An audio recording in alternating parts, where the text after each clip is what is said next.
Gemini 2. Santa Claus filling stockings furtively.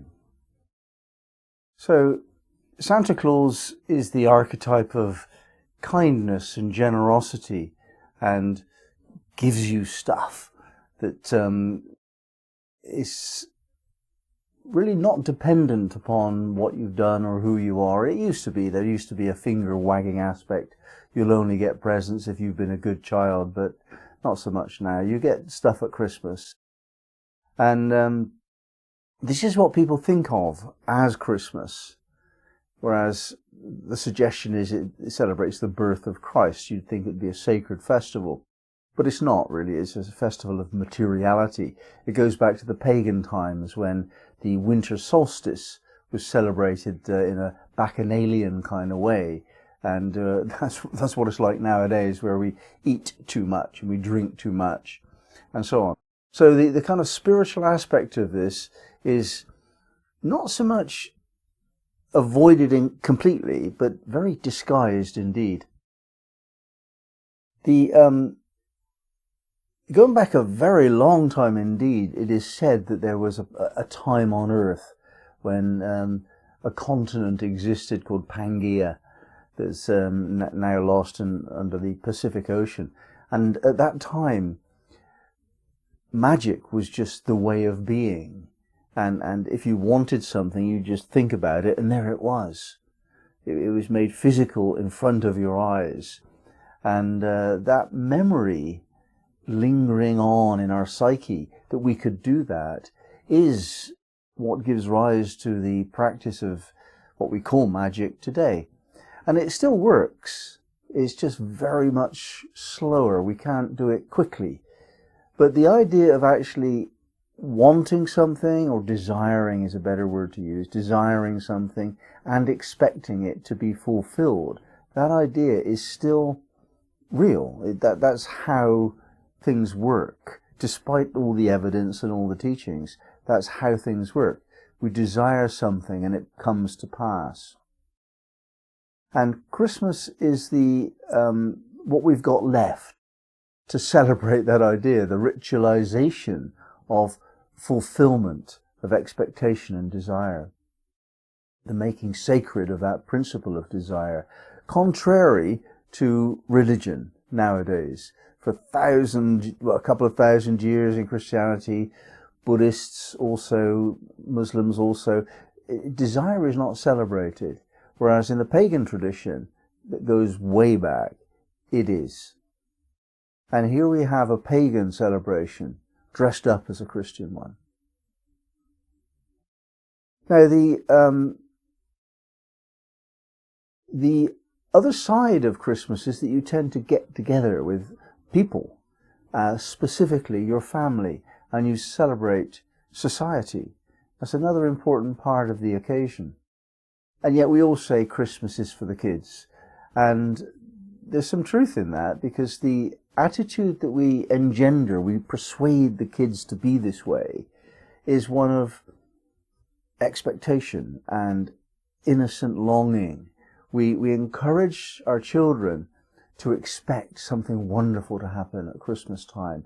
They'll get their new toys, they'll get their first bicycle, they'll get licentiousness given to them in a small form, a glass of wine, perhaps with a little bit of water, or their first cigarette when they get to be a bit older. And, these bacchanalian kind of echoes of the pagan times are still there. But the Christian message is also there, which is interesting. It's a bit of a marriage of the two, where we give, and we give from the heart, and we give without expectation of return.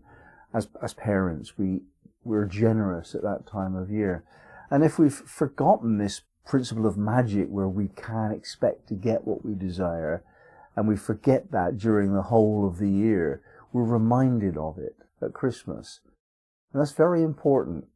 That's important generally speaking. We need to do some things ritually in order that they stay alive. Some things which we take for granted, like the operation of magic, that was the way of being before time, before history, that was forgotten. accept in this ritual. So we need to keep alive everything that we treasure in a ritualized way, and otherwise it would be lost. Also within this theme is the word furtive. Now, furtive means that you're feeling a bit guilty about doing something. You want to do it, you're going to do it, but you hide away, hoping that nobody will see you do it. And we approach certain things in life with this furtive attitude nowadays. Sex is one of them, but also success. If somebody's really proud of themselves because they've done a huge amount of work and they've made all the right moves and they've actually stayed with the job for many years and they get promoted and then again and then they get money and they got more money than they can spend, they're not often celebrating that loudly. Now, there are some people that do, more Americans than English people, for example, but nevertheless, it's certainly in England, it's hidden away. Your success is hidden away. And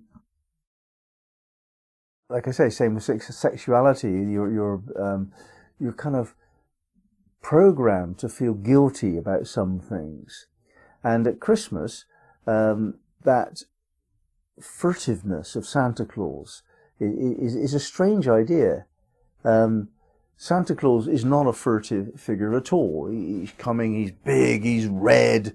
You could not mistake Santa Claus when you saw him. It's not furtive. It's really obvious. So what is Santa Claus delivering presents furtively for? And it is to bring attention to the fact that we are diminishing our own power of manifesting what we want in life by hiding it. That's the message here.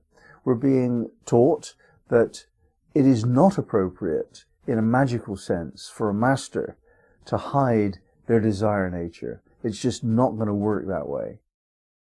You have to want what you want. You have to want it openly and consistently and tell everybody what you want for you to overcome that hidden guilt. We can call it furtiveness, but it's not. It's little guilt.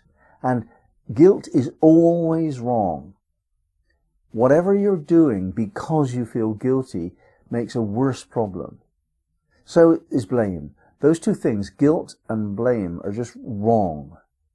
Everything else we could say, well, that's a distortion of a correct principle. The principle of anger and jealousy and envy and lust. You know, these 7 deadly sins, they're all distortions of something fine. Anger is the power to defend yourself against potential hurt. Envy is what a child needs to grow, to envy the skills and powers of an adult. So these 7 deadly sins are just, well, the word sin means sans in French. It means just missing the target, outside of the center. It's not really, shouldn't be associated with guilt. So most of our errors are just errors, whereas guilt and blame, they're not right. They're impositions. They're not good energies. They're not suitable energies for the earth plane, for our world. And therefore, if you're blaming someone or if you feel guilty about something, necessarily you're wrong. Don't blame. Don't feel guilty about whatever you do. That's a really profound and very controversial teaching. But it's worth following. And here we have Santa Claus feeling furtive about wanting to be generous. What a strange idea. So we're to give up our guilt. We're to give up our blame too. And we're to claim our desire nature in the full expectation that it will be met. Perhaps not immediately, but the more often you do this, the quicker you actually can fulfill your desires.